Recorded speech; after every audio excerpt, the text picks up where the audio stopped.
They killed Nolan Wells on the boat. They killed Nolan on that boat. Yes, you heard it. They killed Nolan on that boat. That is a claim you cannot casually scroll past. But before we decide whether that statement carries any weight, I want you to understand where this conversation is coming from. Because right now, two very different things are happening at the same time.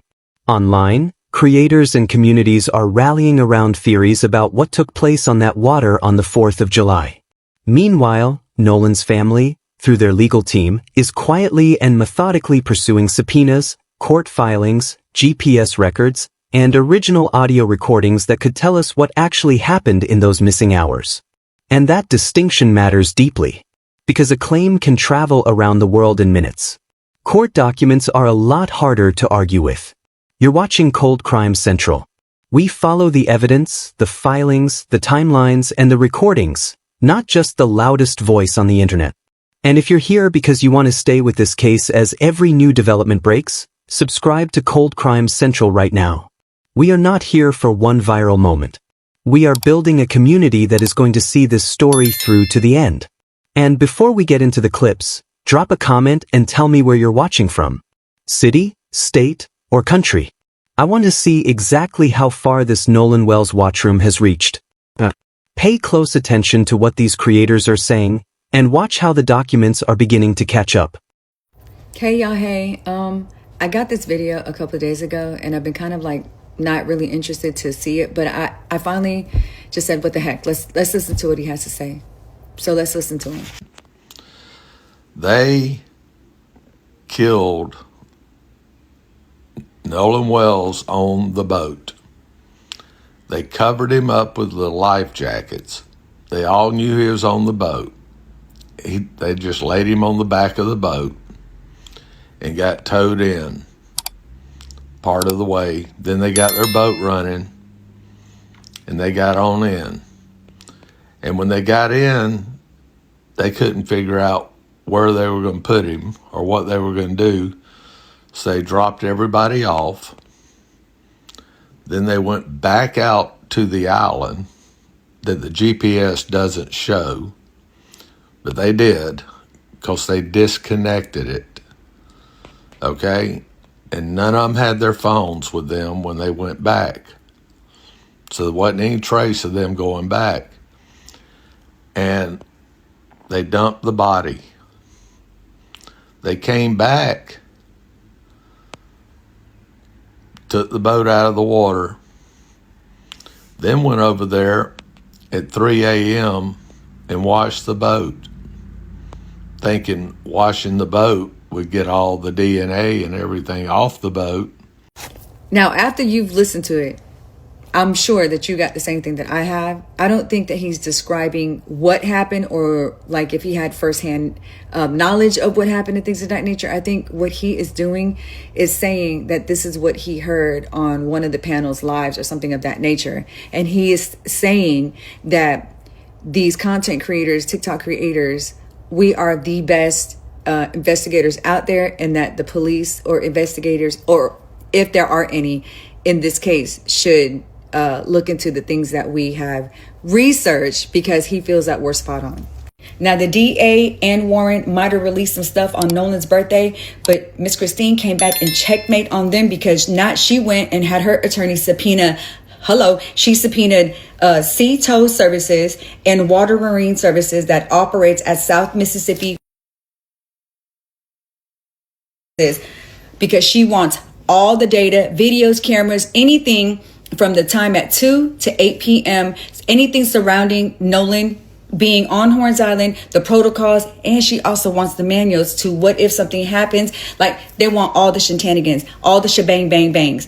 Y'all gonna stop playing with Miss Christine, because checkmate, check the freaking mate. And I don't care what y'all say about Miss Christine. I don't care what y'all try to paint this narrative about Nolan or how she's like, but she's not playing with y'all. Y'all can go have several seats, and I'm pretty sure that there'll be more subpoenas coming around for y'all, because she's not playing. She's not playing. She's going to get answers. She's going to get some justice for her son. We're going to get answers for her son. Not check anything. What did you see? And let's talk about it. There is an investigation happening, and the paperwork matters. While you watch me scroll through the Jackson County Chancery Court website, understand what you're looking at. These are real court filings, including updated subpoenas issued today seeking records connected to the sea-tow call and towing activity. And that is only part of it. There are multiple filings, requests, and legal steps happening behind the scenes. The fact that the official autopsy has still not been publicly released also tells us this process is not finished. We should not confuse a lack of public information with a lack of activity. So don't lose hope. Don't assume nothing's happening. There's a lot happening. At the time, the public is investigating too. People are going back through interviews, timelines, statements, screenshots, and records, and they are noticing something important. What was said at the beginning does not always match what is being said now. The interviews that were supposed to settle the narrative are creating more questions. We are seeing contradictions between different accounts. We're going to continue breaking those statements down, especially statements made by Warren Hudson against the timeline, the records, and what was previously said. This is why we keep saying, follow the documents, follow the timeline, follow the evidence. We check power, not people. This is the Free Press Action Network, so stay tuned. We have much more coming, and make sure you're following Free Press Action Network across all platforms. Stay tuned. In the Nolan Wells case, and baby, when I say this changes everything, it changes everything. A new star witness has come forward in the Nolan Wells case that completely destroys the police narrative and the DA narrative. You guys, when I tell you this star witness is literally a force in nature, it is a force in nature. Okay, so what am I talking about, right? Remember when all this happened, right? Go back to a time before you knew who Officer Django was. I know, I wish it was a simpler time. Okay. And Warren was out there on Horn Island looking like just cold-blooded, in my opinion. Talking about some, people die out here all the time. I know a lot of people that have died out here, right? And it set the stage. It set a narrative. It locked in a narrative that the police, the governor, the DA, all those boys' parents, and everybody, in my opinion, hid behind. Well, baby, this star witness has come forward, and when I say it's a force in nature, it's a force in nature. Who is this mysterious star island? I wrote my own bill. Who is this mysterious star witness? Baby, the star witness is Horn Island. Now, stop. Before you be like, T, someone hurt you. You just wasted my time. No, I didn't. Because People Magazine have unearthed the fact that in Horn Island, nobody has died from drowning in the last 6 years. And more importantly, even if you go into a decade or 2 decades ago, at most a handful of people, and we're talking 2, 3, 4 people, have passed away on Horn Island or from Horn Island drowning. Again, nobody has died, nobody has drowned on Horn Island in over 6 years, and before that is a sprinkling. Why is this so important? Because you guys, the nature, the geography, the currents is literally what blows this case apart. Let me explain. I have the receipts, and I promise by the end of this, yeah, you might agree with me too. All right, so where do we start? Let's get into this. Okay, first, let's talk about what I want to call the perjury trap, all right? Y'all remember, the boys came out there and started saying, right from the gate, saying people die out here all the time on Officer Tatum's interviews, on the media, on the news, everywhere they could. Now, why is that important? Because some people say that this proves that they were setting a predetermined narrative that they knew was a lie. Okay? How do we know it's a lie? Because and let's make sure we're right, the official Jackson County coroner records, okay, published in People Magazine, but more importantly, it's in Jackson County and it's in federal, right? The federal systems, right? They just didn't prove that nobody's drowned in over 6 years. Now, hold that snapshot right there, because why is this so important? Why is this a star witness? First thing we have to ask, who gave those boys a narrative, okay? Who gave those boys a narrative that, was it the police? Did the boys say something? The police were like, don't worry, people die out there all the time. And it locked in a narrative that stuck in the boys' head, but more importantly, it stuck in everybody's head saying, you just need to accept Nolan drowned. Now pause right there, because now we have the splinter, okay? materials and written procedures for handling reports and boats taking on water and sinking, for boats taking on water and sinking. The War Marine subpoena goes even deeper. She wants all calls tied to the incident, including dispatch calls and communications between the captain, local crew, and people connected to the boat. She also wants all other communications about the incident and records showing whether any of them changed or ended Sea Toe's response. Woo! Now listen, I know what you're saying. T said it seems standard. This is not standard. This is a checkmate. When I say this is Thanos with the affinity ring coming in around the DA and being like, oh, and that grand jury, please. Okay, so let me break it down why this is so amazingly good, but also amazingly bad for the DA and the locals that want to keep complete control and secrecy over the case. All right. This is an absolute masterpiece. Let me start off by saying of civil litigation. Hands up to Ahmad R. Smith law firm, okay? Because here's the thing, you guys. Instead of bickering back and forth and you know how officer, well, I don't know, maybe Officer DeJango was like, you know, if they would just let Ben Crump go, the boys could give them information. And having to be like, please, Warren, can you tell us what you saw? Please, Jax, please. Instead of having to beg for information and sit and bark and roll over like a dog, and maybe if you make us happy, maybe then we'll tell you what we know about Warren. What we know about Nolan. Instead of all that, baby, let's get into this. It targets a neutral corporate third party. Now, I took notes. Private maritime towing corporations do not answer to Jackson County Sheriff or even local state politicians. They answer to federal compliance and corporate liability. That's right. Let's wake it up with the wrongful death suit, but more importantly, the federal compliance. Because things are federal compliance, everything needs to be documented, recorded, and there has to be a log. But it gets deeper. Listen to this, right? Listen. One, they're pushing for the unredacted hot mic audio and dispatch recording. Now, do you guys remember the leaked audio? And it wasn't really leaked. It was released by MDNR. But there was audio from the emergency call that included background voices shouting heavily debated phrases. Now, get this. The defense attorneys quickly went on national news claiming that it was doctored or just boat sinking panic. But this is a trap. Sea Toe's corporate data servers record multi-channel, high-fidelity master tracks. By subpoenaing the files directly from the parent company, the family's independent audio engineers will get the original, uncompressed audio files before any compression or masking occurred. If these raw tracks do show, and many people believe it will, that there were people who were trying to revive Nolan on the boat hours before they told police he vanished, the accidental drowning on the island narrative is destroyed. Now, again, we are not saying that the boys at all are involved. We're just trying to find out what happened to Nolan, but that Sea Toe call might be the first key. What's more, the GPS, you guys, breaking update in the Nolan Wells case, they have issued a new round of subpoenas. And this one, baby, when I say, if you had something to do with either Nolan's tragic ending or the way Nolan was found, baby, you might as well turn yourself in right now, because Ben Crump, Ahmad Smith, the NAACP, who else? Eric Hart, Nolan's parents, baby, they have done a checkmate. It's over for you. It's over for that DA, and it's over for that small town. Assuming they had something to do, baby, the cover-up, the conspiracy, anything that is going wrong is about to be brought to life. And baby, guess what?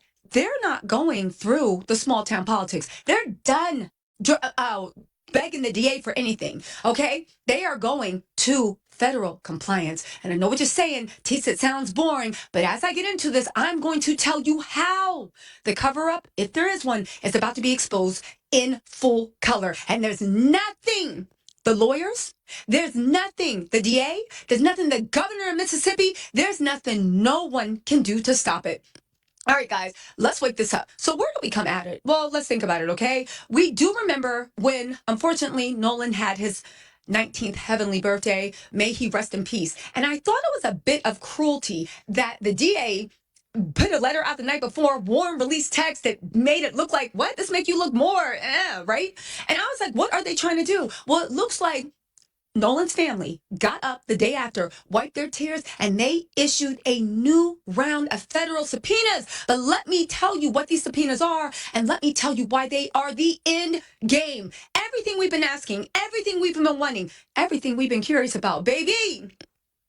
I will say one thing. Well, let me get into the story, but let me just say this. I do believe that, Loki, I do believe that if that town had been slightly empathetic, cared a little bit about the even didn't treat her like she was dirt on their shoe, talking about something, we told you what happened to your boy and all this stuff. I really do think the town would have gotten away with it if the town had something to do with it. I think that because they were so cruel, because they were so cold-blooded, that is why they were forced to do this, and that is why they are getting even more than they bargained for. Okay, hold on. Okay, now the source of this is TMZ. I think that Ocean Springs ran to TMZ to get, hey, wah, wah, wah, but TMZ can't save you from this, okay? Now get this. TMZ has obtained 2 new subpoenas filed Thursday on behalf of Nolan's estate. One, and I think this is Ahmad Smith's law firm, one for Seatow Services International, and another from Reward Marine Services, which operates at Seatow, Mississippi.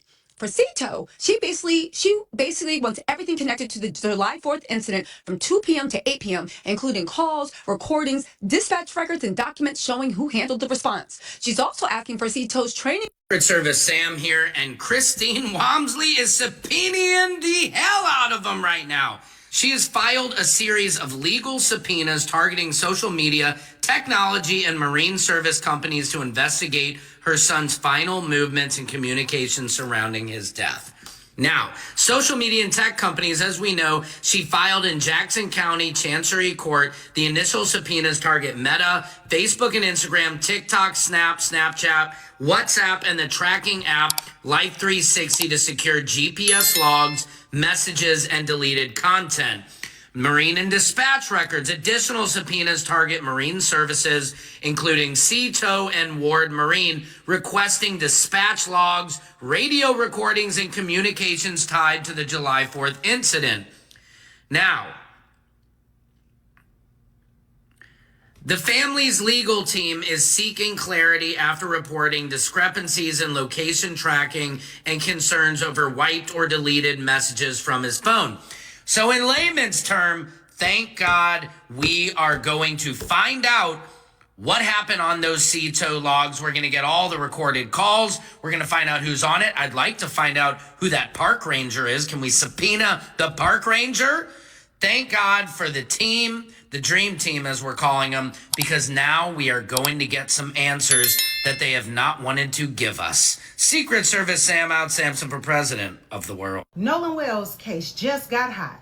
Just when they thought they had the upper hand, Nolan Wells' estate just came in with guns a-blazing. And that's what we're going to talk about. But before we get into that, I need you to like, share, and subscribe to the channel so that you're alerted the next time I upload a new video. That's right, Nolan Wells' estate just filed a subpoena for the Seatow call. And that's what we're about to talk about. As of August 20th, 2026, the estate of Nolan Wells has subpoenaed the Seatow call. That's right. See, this is why they were so upset that Nolan Wells' parents opened an estate on behalf of Nolan Wells. See, they thought they were only going to come with lawsuits and a money grab and this, that, and the other. It's so much more that that estate can do. But if you're not privy to it, then you don't know. You just think it's all about money. No, it's about justice at the end of the day. These people want justice for their son. And since everyone wants to say the transcription that Janetta Brantley did on the Seatow call wasn't legit, it was gibberish, everything that she was talking about, it wasn't, you need the original. Okay, I told you. The loudest in the room is always the weakest person. That's the weakest link, because they're always doing this when the quiet person over there is doing this. When I tell you there will be justice in Nolan Wells' case, That's exactly what I mean. When they get that, they have 21 days to turn over the original CETO call. And the professionals will transcribe it. They will do exactly what Janetta did. The background voices, pull them to the front. Take away the extra. And you'll hear exactly what was said during that call. And guaranteed, we will come out with victory. Because they are going to come back with the same exact thing as Janetta Brantley did. She gave all her credentials. What she did was legit. But they had to debunk it some way, somehow. And now look what you did. It's amazing. Let me explain something to you. No one is above the law. And this is what every single American needs to understand. This justice system, it has to change. These two cases between Nolan Wells and Carmelo Anthony, I said it once and I'll say it again, is going to go down in history for Texas and for Mississippi. Because look how everything happened. Another case came about after Carmelo's case, and the tables was turned on it. And what did they want to claim? Oh, it wasn't them. They didn't do it. He drowned. Yeah, I bet. Well, we'll see in 21 days. Now, won't we? The estate of Nolan Wells has spoken. And the original CETO call has been subpoenaed. Let me know how you feel about this new information in the Nolan Wells case. Don't forget to like, share, and subscribe to the channel so that you're alerted the next time I upload a new video. So now you've seen it. You've heard the claims, you've seen the names, and you've watched creators piece together a timeline that the official narrative has never satisfactorily explained. And I want to bring you back to what matters most right now. The theories are loud, but the subpoenas are louder. Because here is what is not speculation. Nolan's family has gone to court. They have subpoenaed CETO. They have subpoenaed Ward Marine. They are demanding the original, uncompressed, unmasked dispatch audio from the 4th of July. They are demanding GPS records. They are going after Meta, TikTok, Snapchat, WhatsApp, and Life 360 for deleted messages and location data tied to Nolan's final hours. That is not a grieving family grasping at straws. That is a legal team that knows exactly what they are looking for and exactly where to look. And then there is the coroner's record. The one that shows that in over 6 years, not a single person has drowned on Horn Island. Not one. So when we were told that this was just a tragic accident, that people die out there all the time, someone either did not know that, or they were counting on you not knowing it. We do not have all the answers tonight. But the answers exist somewhere, in an audio file, in a GPS log, in a deleted message on someone's phone. And Nolan's mother is making sure that every single one of those doors gets knocked on. This case is not over. It is not even close to over. If this video moved you, share it. Someone in your circle needs to know Nolan's name. Subscribe to Cold Crime Central so you are here when the next development drops. Because with active subpoenas in motion, that could be any day now. Nolan Wells deserves the truth. And we are going to stay right here until it comes.